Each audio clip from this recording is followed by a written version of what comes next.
Pierwsze wystawy artystów bloku odbywają się w Warszawie w salonach automobilowych. Salonach automobilowych, ponieważ salony automobilowe są synonimem nowoczesności, ale także pewnego rodzaju synonimem luksusu. Luksusu, który z tą nowoczesnością miał nadejść. W ciągu kolejnych lat mamy dowody gdzieś działania i artystów, i architektów, którzy się w tych środowiskach awangardowych pojawiali, budowania nowoczesnego państwa.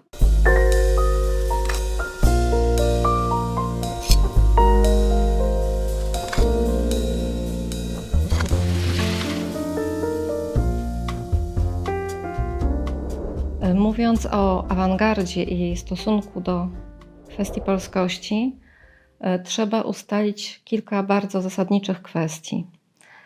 Pierwsza z nich to, że nie ma czegoś takiego jak monolit awangardowy, bo środowiska awangardowe były bardzo zróżnicowane pod względem światopoglądowym i pod względem zaangażowania w sprawy bardziej państwowe nawet niż narodowe.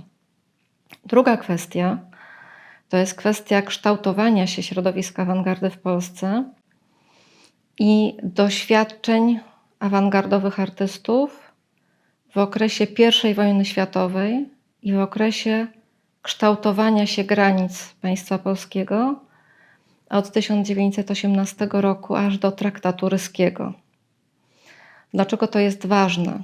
Jest to ważne o tyle, że artyści, których postrzegamy jako artystów awangardowych, czynnych w okresie II Rzeczypospolitej i samoidentyfikujących się jako środowiska awangardowe, mieli za sobą bardzo rozmaite doświadczenia życiowe. W związku z czym już na wstępie możemy mówić o środowisku awangardy, które funkcjonowało w granicach państwa polskiego, które odzyskało niepodległość, jak również o artystach, którzy do Polski się repatriowali z terytoriów pozostających poza granicami II Rzeczypospolitej. I wśród tych pierwszych mamy artystów, którzy reprezentują różne doświadczenia życiowe. Jedni walczyli na frontach, inni nie byli w żaden sposób zaangażowani w służbę wojskową. Natomiast spośród tych, którzy się repatriowali, także byli często artyści z bardzo różnych środowisk, z różnym doświadczeniem życiowym. I gdy mówimy o awangardzie, mamy najczęściej na myśli środowiska abstrakcjonistów, artystów, którzy wywodzą się ze środowisk konstruktywistycznych. Tymczasem w okresie interesującym nas, czyli w okresie II Rzeczypospolitej, jako środowiska awangardowe byli postrzegani także twórcy, którzy reprezentowali z naszej dzisiejszej perspektywy bardziej zachowawcze pozycje, czyli na przykład ugrupowanie ekspresjonistów polskich, którzy powstali w 1917 roku, a po odzyskaniu niepodległości zmienili nazwę na formistów, czy ugrupowanie, a w zasadzie środowisko Komitetu Paryskiego, czyli kolorystów, którzy z naszej perspektywy nie są postrzegani jako ugrupowania awangardowe, natomiast jako bardzo nowocześni byli traktowani w okresie właśnie lat 20. czy 30. Stąd myślę, że skoncentruję się głównie na tych środowiskach zdecydowanie przez wszystkich postrzeganych jako awangardowe, czyli mających swoje związki z konstruktywizmem i ze środowiskiem międzynarodowej awangardy, ale wśród nich też występuje bardzo duża polaryzacja postaw i zachowań, które to postawy zresztą doprowadziły do bardzo dynamicznych przemian i rozpadu czasami nawet ugrupowań awangardy. Gdy mówimy o tych kategoriach artystów repatriowanych do Polski, artystów awangardowych, to mamy też często do czynienia z przypadkiem zmiany opcji artystycznej z bardzo radykalnie awangardowej, jak w wypadku na przykład Zygmunta Waliszewskiego czy chociażby Bolesława Cybisa, którzy mieli swoje doświadczenia w kręgu awangardy rosyjskiej, czy w wypadku akurat Waliszewskiego w kręgu awangardy także w Gruzji, w Tyflisie, czyli w Tbilisi, lecz po przyjeździe do Polski coraz bardziej łagodzili swoje postawy. Oni także w to środowisko awangardowe, myślę, powinni zostać włączeni i już sam fakt repatriacji do Polski, myślę, że jest pewną odpowiedzią na pytanie o stosunek awangardy do Polski. Sam wybór II Rzeczypospolitej jako miejsca zamieszkania i opuszczenia Imperium Rosyjskiego w wypadku akurat tych dwóch artystów jest dowodem na określenie się w kategoriach obywatelskich, w kategoriach społecznych i narodowych jako Polaków.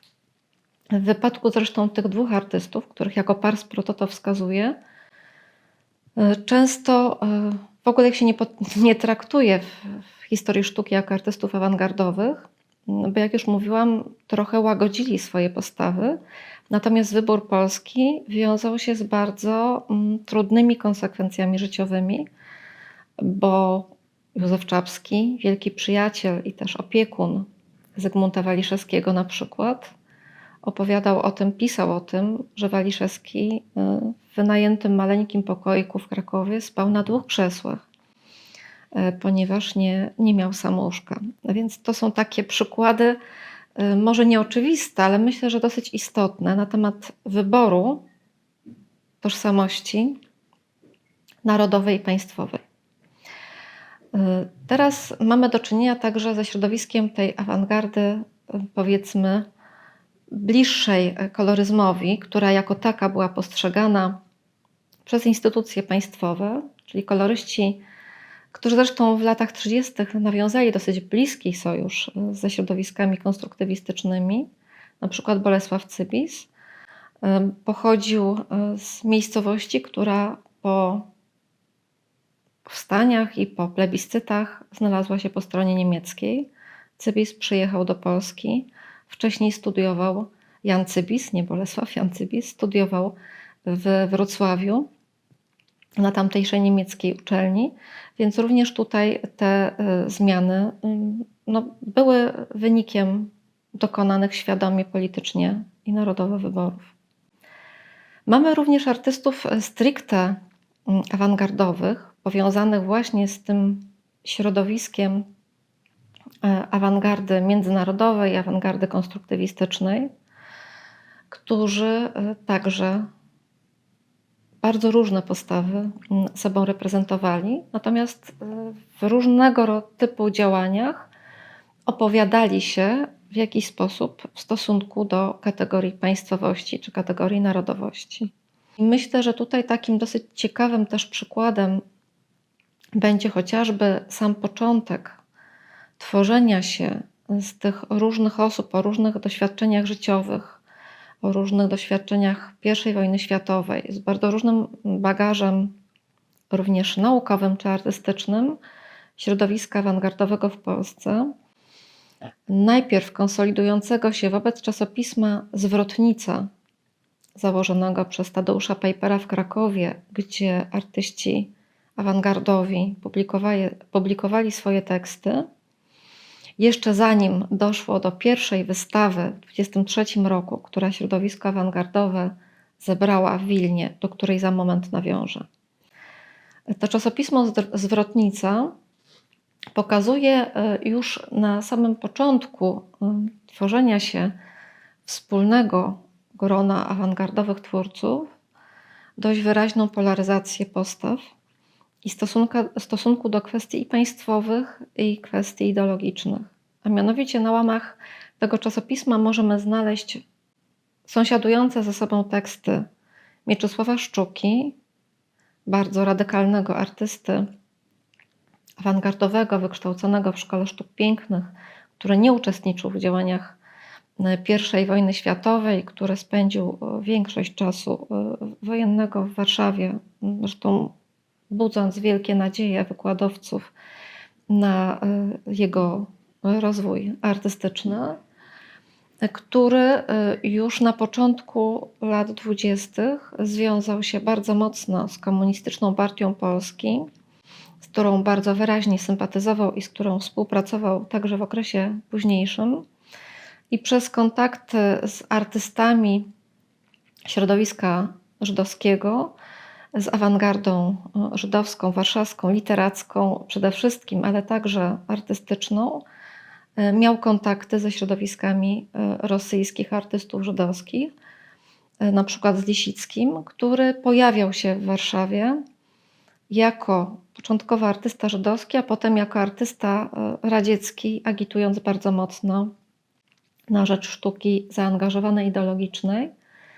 I Szczuka najprawdopodobniej uczestniczył w spotkaniach z Lisickim, ponieważ pewne idee międzynarodówki, idee Tatlina są bardzo mocno widoczne już właśnie w pierwszych jego wystąpieniach w 1922 roku, kiedy publikuje na łamach Zwrotnicy, kiedy razem z Teresą Żarnowerówną wyjeżdża do Berlina, gdzie zresztą uczestniczy w różnego rodzaju przedsięwzięciach i wystawienniczych, chociażby w kręgu Galerii Der Sturm Herwarta Waldena, wokół której koncentruje się środowisko awangardowe Europy Środkowej i Europy Wschodniej.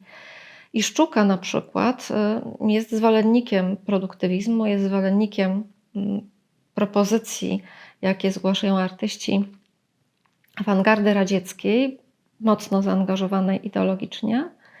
Tymczasem Władysław Strzemiński, który się repatriuje do Polski w 1922 roku, który ma za sobą doświadczenia oficera frontowego armii carskiej i który jest artystą, który pojawia się w Wilnie, właśnie z Mińska, w którym się urodził i z którego pochodzi.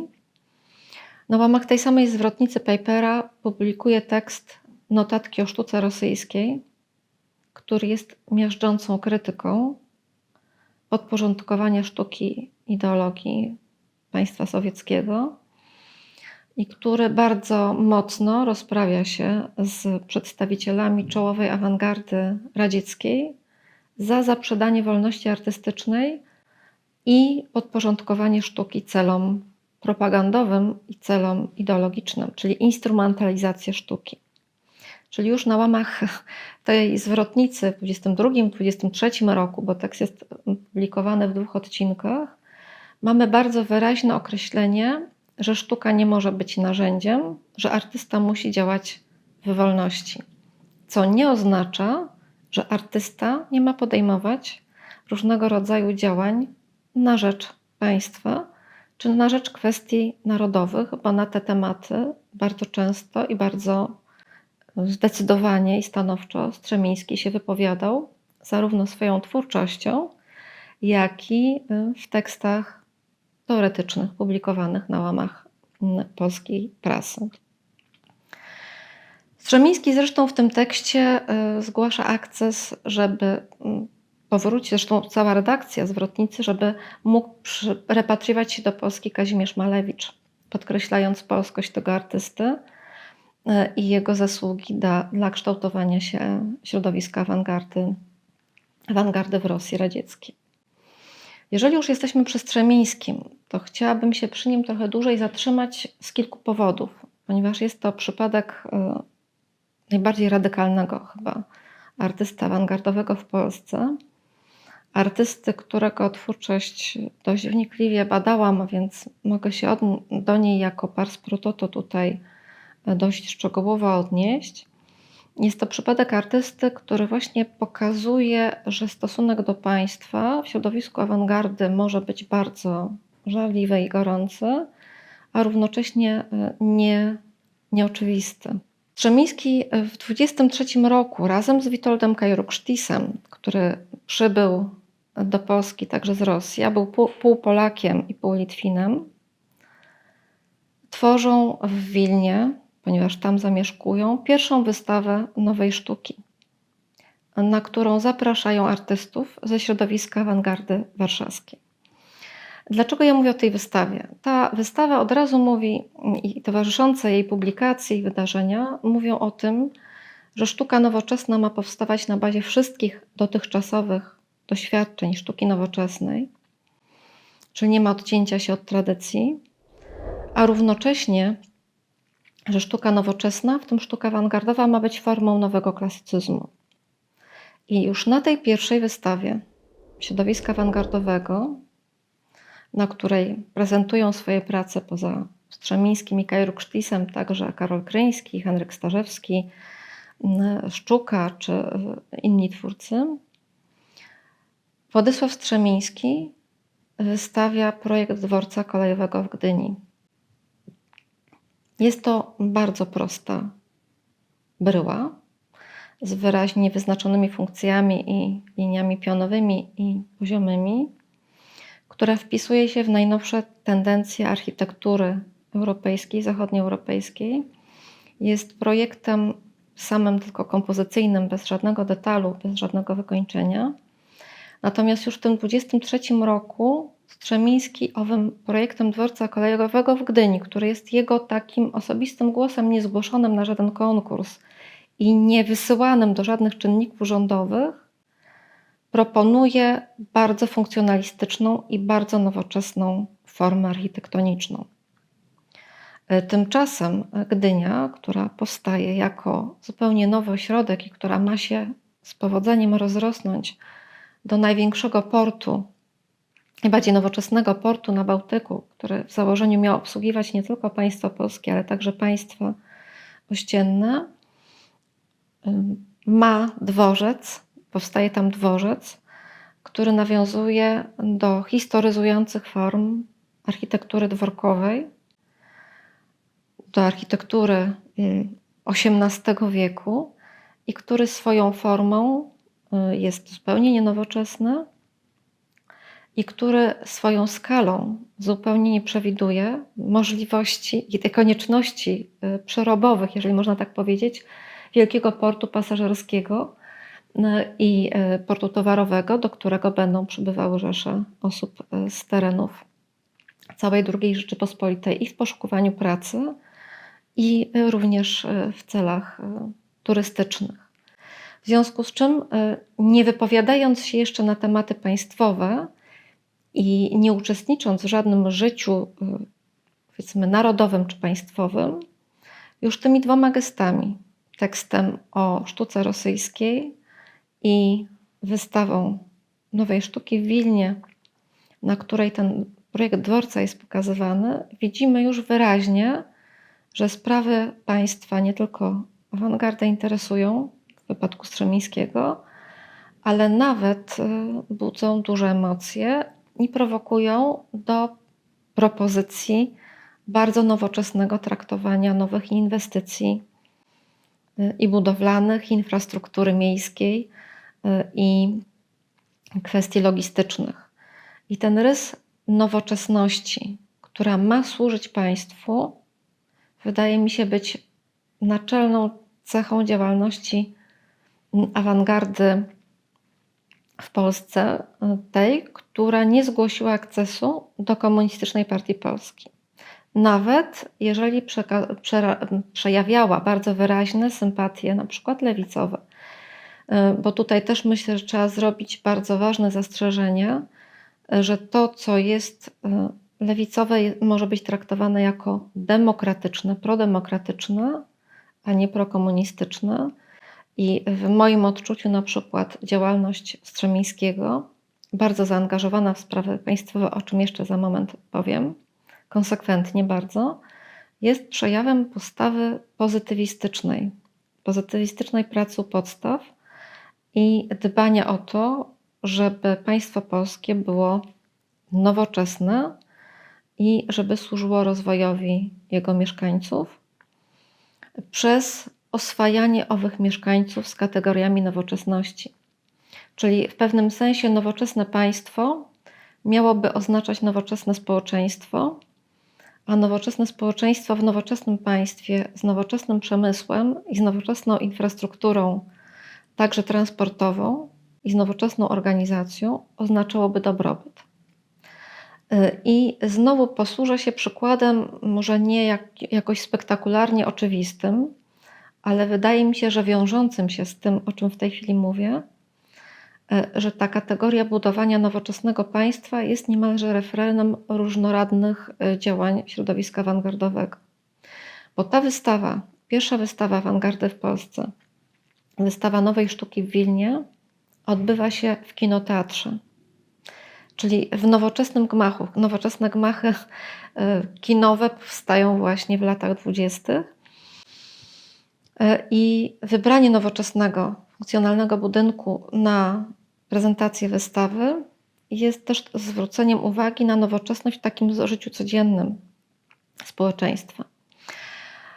I ten rys jest rozwijany. W wyniku spotkania środowiska warszawskiego ze środowiskiem wileńskim, w zasadzie właśnie środowiskiem artystów, którzy przybyli, repatriowali się z terenów Rosji, wybierając narodowość i obywatelstwo polskie, czyli podkreślając swoim życiowym gestem tę decyzję i to autookreślenie tożsamościowe, zostaje powołana do życia grupa Blok w 1924 roku i pierwsze wystawy artystów Bloku odbywają się w Warszawie w salonach automobilowych.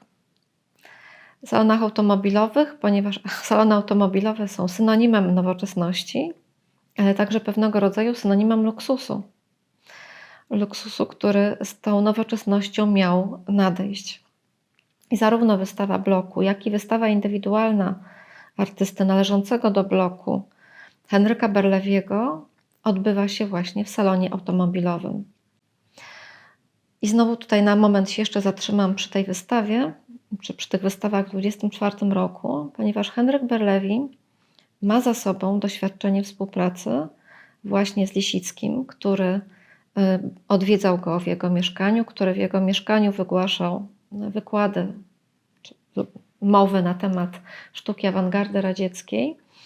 I wydaje się, że Henryk Berlewi, wyjeżdżając zresztą w 1922-1923 roku, podobnie jak Szczuka i Żarnowa Równa, do Berlina, utrzymując kontakty właśnie ze środowiskami artystów międzynarodowych żydowskich oraz środowiskami awangardy radykalnie lewicowej w Berlinie, wydaje się być artystą sympatyzującym ze środowiskiem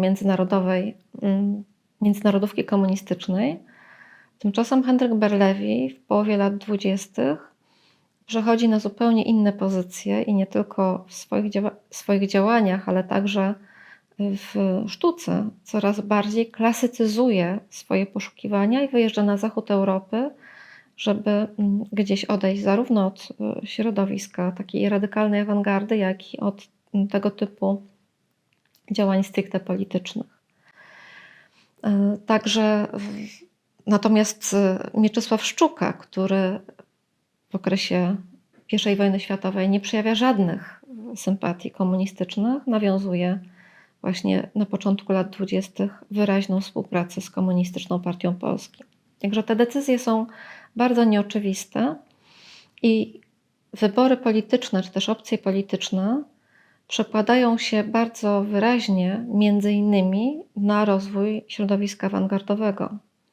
Bo już w momencie, kiedy powstaje ta grupa Blok, bardzo zróżnicowane postawy ideologiczne Strzemińskiego, który działał w Izonarkomprosie, czyli był w samym centrum moskiewskiego zarządzania kulturą Rosji radzieckiej, zdecydowanie odrzuca ten model centralnego zarządzania i przyjeżdża do Polski, żeby tutaj u podstaw, jak dr Piotr Czesiłaczka, działać i to działać na prowincji, ale także propagować nowoczesność.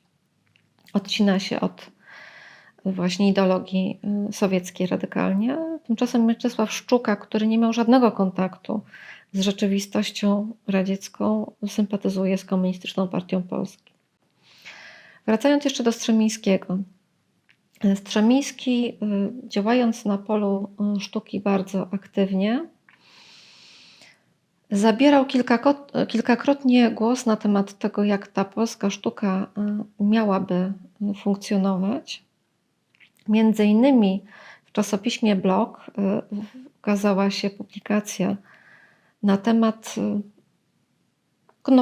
zawierająca krytyczną opinię ugrupowania Blok dotycząca przygotowań do prezentacji Polski na pierwszej międzynarodowej wystawie sztuki po zakończeniu działań I wojny światowej, czyli po ukonstytuowaniu się zupełnie nowej mapy politycznej Europy, która miała być taką wizytówką nowych państw na arenie międzynarodowej.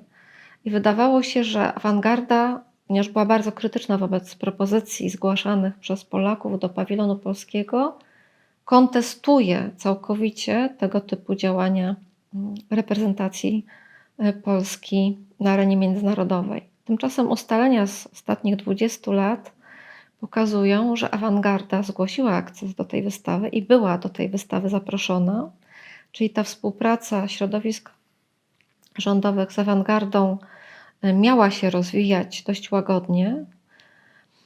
Tymczasem awangarda nie została zaprezentowana w pawilonie polskim, ponieważ przeznaczono dla niej część poświęconą ekspozycji teatralnej. Mieczysław Szczuka zażądał prezentacji swoich prac w części architektonicznej, stosując szantaż, że albo będzie mógł wystawiać swoje projekty architektoniczne, chociaż był z wykształcenia malarzem, albo awangarda nie pojedzie na tą wystawę i nie pojechała. Ale nie była to decyzja odrzucenia awangardy, tylko decyzja owego środowiska.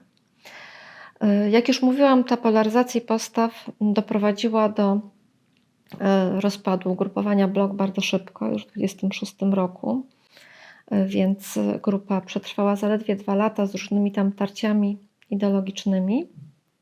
Natomiast w ciągu kolejnych lat mamy dowody gdzieś działania i artystów, i architektów, którzy się w tych środowiskach awangardowych pojawiali, budowania nowoczesnego państwa, na przykład analiz technologicznych, nowych propozycji, chociażby architekta włoskiego budującego fabrykę sztucznego jedwabiu w Tomaszowie, czyli jakby pokazanie wykorzystania najnowszych zdobyczy technologicznych do budowania nowoczesnego przemysłu, na przykładzie konkretnej jednej realizacji właśnie rozwiązujących dosyć poważne problemy przemysłowe. Strzemiński uczył na prowincji, wyjechał z Wilna, działając w ramach centrum infrastrukturalnego, jakim była Warszawa, natomiast mieszkał na prowincji i uczył w szkołach wiejskich, gimnazjach wiejskich, w pełni świadomie i celowo, ponieważ miał ambicje stworzenia programu kształcenia, który byłby konkurencyjny wobec propozycji niemieckiej uczelni nazywanej Bauhausem, uważanej za jedną z najbardziej nowatorskich w Europie. I chciał stworzyć taki program, który testując we współpracy z uczniami, dałby szansę kształcenia na jeszcze wyższym poziomie artystycznym niż rzeczony Bauhaus. I kiedy mieszkał w Koluszkach i kształcił młodzież gimnazjalną w Koluszkach, nie znamy dokładnie daty, ale był to albo rok 1928, albo 29, albo 30. Każda z tych dat jest znacząca. Strzemiński razem z uczniami projektuje pomnik Orła Białego. On razem z nimi ten projekt właśnie rozrysowuje, potem wykonują makietę i zostaje ten pomnik Orła Białego odsłonięty przed gimnazjum, co też myślę jest bardzo wyraźnym gestem opowiedzenia się po stronie państwowości polskiej, bo każda z tych dat wiąże się z rocznicą niepodległościową, czy to będzie rok 1918, czy to będzie rok 30, to oczywiście są to daty wiążące się z powstawaniem, odradzaniem się państwa polskiego.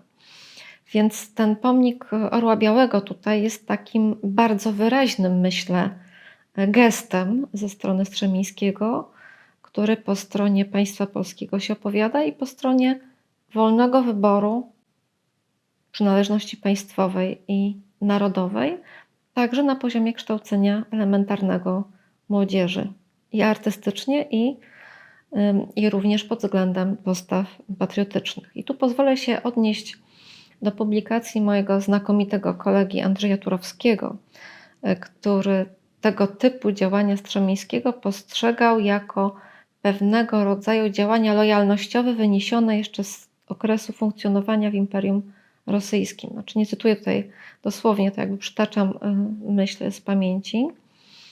Tymczasem wydaje mi się, że to właśnie cały czas ta idea pozytywistyczna Strzemińskiemu przyświeca i że sprawy państwowe i sprawy narodowe są dla niego ważne, czego innym świadectwem może być wielka sympatia artysty i ogromne zainteresowanie Strzemińskiego twórczością Jana Matejki. Janem Matejką zajmował się w latach 30., Janem Matejką zajmował się w latach 50., to już wychodzimy poza ramy chronologiczne naszego spotkania, i zajmował się nim, interesował się także wcześniej. Kiedy Strzemiński w latach 21-22 uczył w szkole w Smoleńsku, jeszcze na terenie Imperium Rosyjskiego, tuż przy froncie wojny polsko-bolszewickiej, to jedną z jego uczennic w Smoleńsku była niejaka Wanda Chodasiewicz. Wanda Chodasiewicz, kiedy zamknięto tę szkołę, przyjeżdża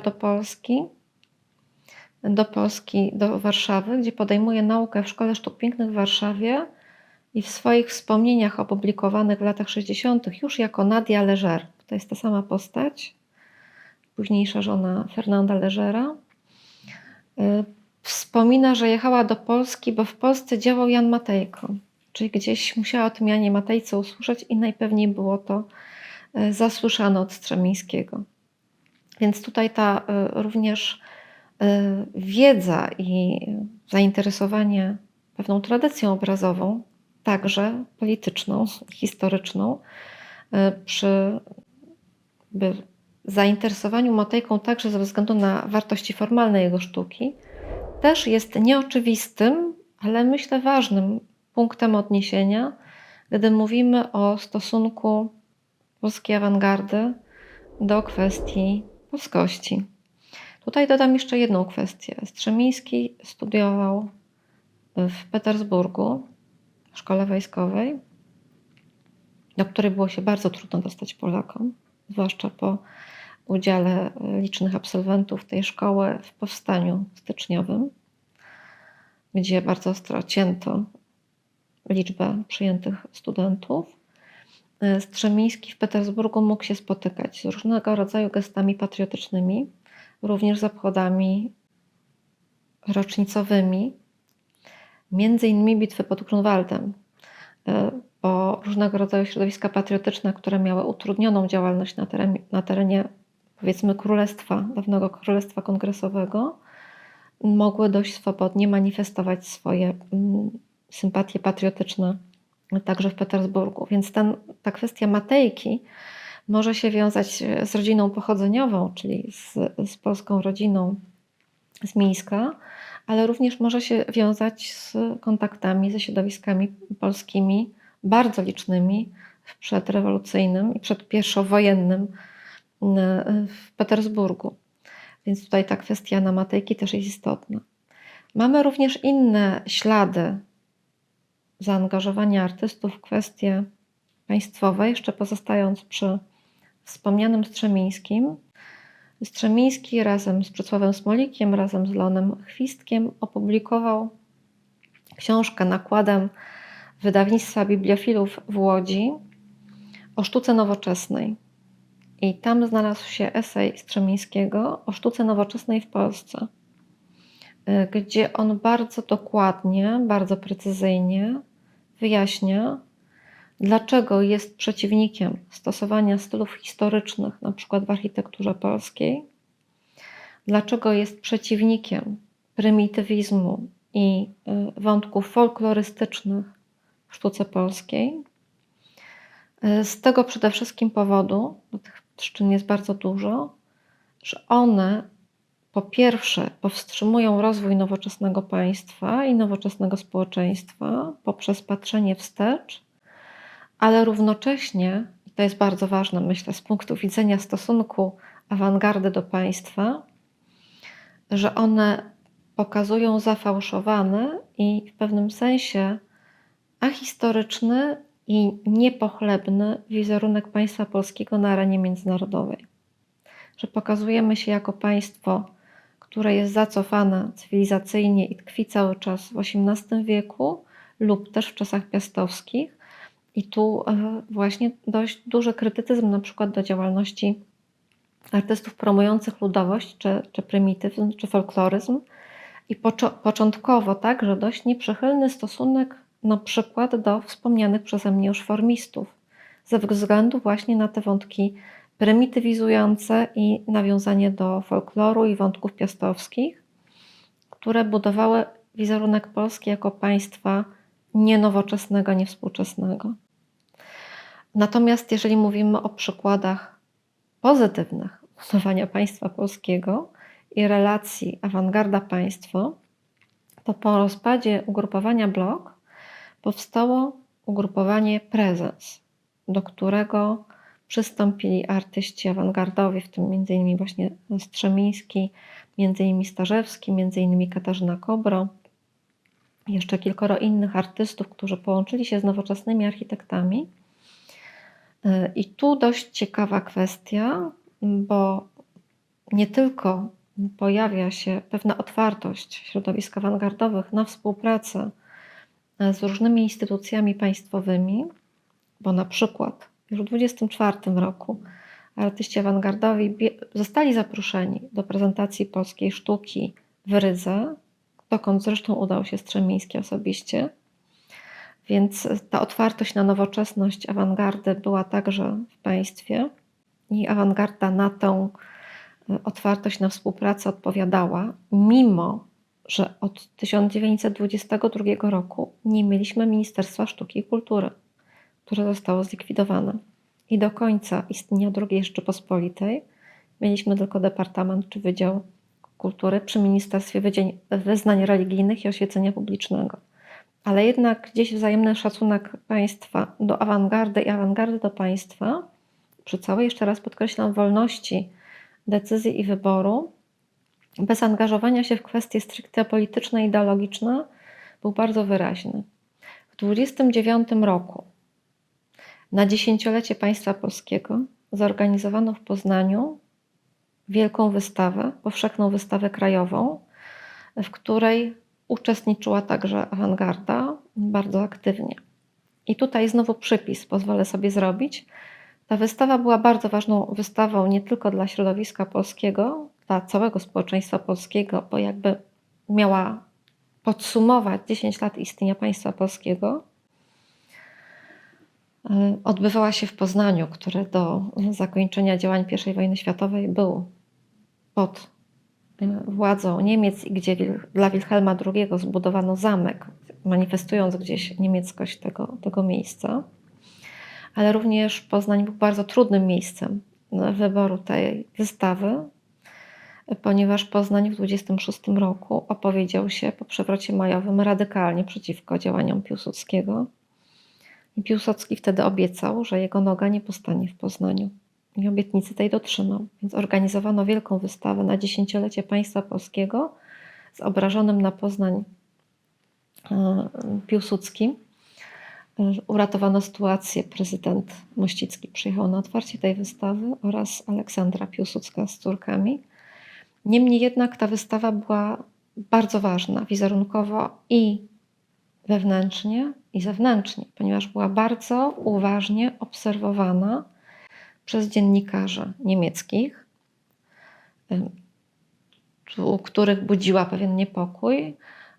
Była obiektem zainteresowania Czechosłowaków, którzy zresztą wzięli w niej udział, nawiązując właśnie do tych różnych prosłowiańskich działań ludów europejskich, co też jest istotne. No w każdym razie na tę wystawę zaproszono przedstawicieli sztuki wszystkich środowisk. Nie dokonywano żadnej selekcji, ani politycznej, ani artystycznej. I w Pałacu Sztuki, na tej tak zwanej PWC, jak na nią mówiono, PWK, można było zobaczyć dzieła i Wyspiańskiego, i Strzemińskiego, więc to też był taki gest otwartości i państwa polskiego wobec artystów różnych kierunków i różnych opcji politycznych, jak i też gest współuczestnictwa w tej wystawie znowu artystów z bardzo różnych środowisk, z bardzo różnych programów artystycznych i różnych postaw politycznych,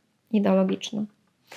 Natomiast co też jest bardzo interesujące, ten 29 rok jest w ogóle takim rokiem różnych ciekawych wydarzeń, inicjatyw rządowo-awangardowych. W tej wystawie w 29 roku artyści awangardowi i architekci awangardowi byli poproszeni o przygotowanie wystroju wnętrz ekspozycji departamentów rządowych, między innymi Ministerstwa Skarbu. I w czasopismach wydawanych przez PWK oraz w księdze, takiej wielotomowej księdze pamiątkowej poświęconej temu wydarzeniu, możemy znaleźć ilustracje pokazujące akces artystów awangardowych, przygotowanie tej ekspozycji, na przykład właśnie Ministerstwa Skarbu, aczkolwiek na przykład także innych departamentów. Przy czym Henryk Starzewski wykonywał wystrój pawilonu Ministerstwa Skarbu, a Katarzyna Kobro wspólnie z Władysławem Strzemińskim przygotowali wystrój, całą aranżację wnętrz monopoli spirytusowych. Czyli tutaj jakby widać tę wzajemną współpracę środowiska z państwem. Jeszcze raz mówię, bez określania się ideologicznie. To jest jakby działalność propaństwowa, a nie propartyjna czy innego rodzaju, gdyż na przykład ci sami artyści byli, jak już mówiłam, krytyczni wobec stylu dworkowego czy właśnie różnych historyzmów, a także Katarzyna Kobro w jednej z ankiet czasopism w zasięgu ogólnopolskim wyrażała się bardzo krytycznie w późnych latach 30. na temat na przykład dekoracji chociażby Banku Gospodarstwa Krajowego przez Szczepkowskiego, takich właśnie reliefowych form, bardzo nowoczesnych, ale mało czytelnych, że wywołują one skojarzenia z mundurem generalskim, czyli właśnie z takim bardzo profesjonacyjnym działaniem. Więc tutaj takich wątków jest bardzo wiele. Mówiłam, że ten 29 rok to jest także prawdopodobnie czas powstania pomnika Orła Białego w Koluszkach, ale to jest także przykład potrzeby ze strony państwa budowania wreszcie tego wizerunku nowoczesnego państwa na arenie międzynarodowej. I takim bardzo spektakularnym tego przykładem, łączącym zarówno elementy historyzujące, jak i najbardziej chyba radykalny w wystroju wnętrz rządowych w Europie przykład, takim właśnie spektakularnym przykładem może być zameczek prezydenta w Wiśle, budowany, wznoszony dla prezydenta Mościckiego w miejscu, gdzie wcześniej stał budynek podkreślający przynależność tych ziem do Niemiec. Pałacyk prezydenta w Wiśle, wzniesiony w takich formach historyzujących przez bardzo nowoczesnego architekta Adolfa Szyszko-Bohusza, miał wystrój niezwykle nowoczesny w skali europejskiej. On jest mało rozpoznany w historii sztuki polskiej, jeżeli mówimy o szerokim odbiorze społecznym, natomiast funkcjonuje od wielu dziesiątków lat jako taki wzorcowy przykład nowoczesności w gmachach reprezentacyjnych. A mianowicie zaproszono do współpracy i do wystroju tego pałacyku prezydenckiego w Wiśle, który był komentowany bardzo żywo w Architekturze i Budownictwie, takim bardzo ważnym czasopiśmie poświęconym kwestiom architektonicznym. Zaproszono Andrzeja Pronaszkę i bardzo młodego artystę Józefa Poklewskiego, którzy zaprojektowali super nowoczesny, super funkcjonalny wystrój tego zameczku, na tyle radykalnie awangardowy, że nawet później dla pewnego takiego ocieplenia tego wnętrza dodano tam produkcje, obiekty, kilimy, na przykład autorstwa Spółdzielni Artystów Ład. Czyli mamy przykład mebli giętych, metalowych, bardzo funkcjonalnych, bardzo prostych, bardzo oszczędnych w formie, bardzo nowatorskich technologicznie, które mogą śmiało rywalizować z propozycjami Bauhausu, a nikt w III Rzeszy tego typu mebli nikomu nie proponował, nie projektował. I oczywiście to była niby rezydencja taka wypoczynkowa prezydenta, niemniej jednak przyjmował tam i delegacje krajowe, i gości zagranicznych, więc bardzo szerokim echem jakby ten super nowoczesny wystrój odbił się i w Polsce, i na arenie międzynarodowej. Ale ten udział awangardy i nie tylko awangardy, bo tu zapraszano znowu artystów różnych środowisk, możemy zauważyć chociażby w znakomitych realizacjach zarówno wystawy międzynarodowej w Paryżu Sztuka i technika w 1937 roku, gdzie przede wszystkim architekci awangardowi prezentują swoje propozycje wystroju wnętrz i architektoniczne, zestawione na przykład z rotundą historyzującą. Ten sam przykład współpracy artystów awangardowych z artystami nieawangardowymi możemy zauważyć także w czymś absolutnie wyjątkowym na skalę europejską czy światową, czyli w transatlantykach, ich dekoracji. Transatlantyki MS Batory i MS Piłsudski zostały wzniesione we włoskich stoczniach, ale pływały pod banderą polską i zostały wyposażone przez środowisko polskich artystów w sposób bardzo funkcjonalny, bardzo nowoczesny i różniły się bardzo zasadniczo od takich pełnych przepychu, w cudzysłowie pałacowych, transatlantyków pływających pod innymi banderami, na przykład pod banderą francuską. Jeżeli już mówimy o tej różnicy i nowoczesności, to dodam jeszcze, że również bardzo nowoczesne, choć bez udziału stricte awangardowych artystów, były propozycje wystroju wnętrz polskich ambasad, które także charakteryzowała duża bardzo nowoczesność, więc ta współpraca była wielokierunkowa. Były też przypadki bardzo nieoczywistych działań, między innymi artysta należący do ugrupowania środowisk żydowskich, Mieczysław Berman, radykalnie lewicowy, projektował na przykład w latach 30. różnego rodzaju druki ulotne typu telegraf czy inne, które promowały pożyczkę państwową lub też foldery reklamujące tą pożyczkę państwową, a także już w 1939 roku był współautorem, czy też w zasadzie autorem całej oprawy graficznej i nowoczesnego, bardzo nowoczesnego projektu takich kolaży fotograficznych do sztafety napisanej przez Melchiora Wańkowicza, która była książką bardzo propagandową i która rozeszła się w wielomilionowym nakładzie, w kilku wznowieniach, budując właśnie taki wizerunek nowoczesnego państwa.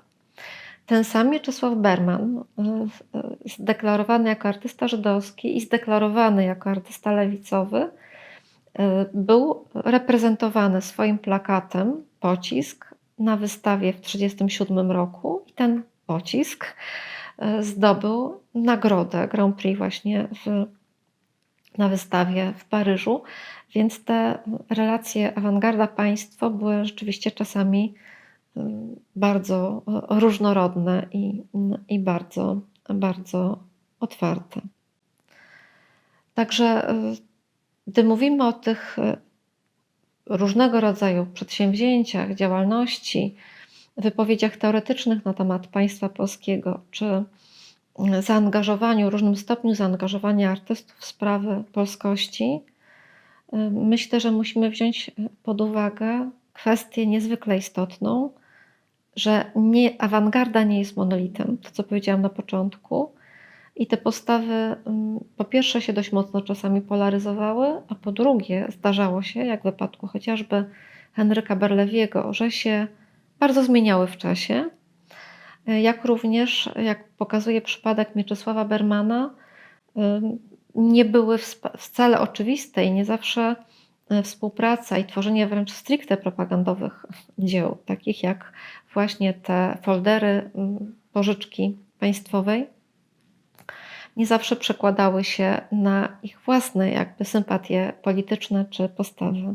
ideologiczna, gdzie, co chyba warto podkreślić, zwłaszcza w naszych dzisiaj trudnych dosyć czasach, że kategoria państwa polskiego była kategorią w pewnym sensie nadrzędną i wykraczającą poza prywatne sympatie polityczne czy partyjne. I bardzo wiele środowisk awangardowych, mając tą nadrzędną wartość jako cel, była w stanie ze sobą współpracować i była w stanie współpracować z władzami, niezależnie od tego, jakie kto sympatie przedstawiał. I myślę, że na tym zakończę. Dziękuję Państwu.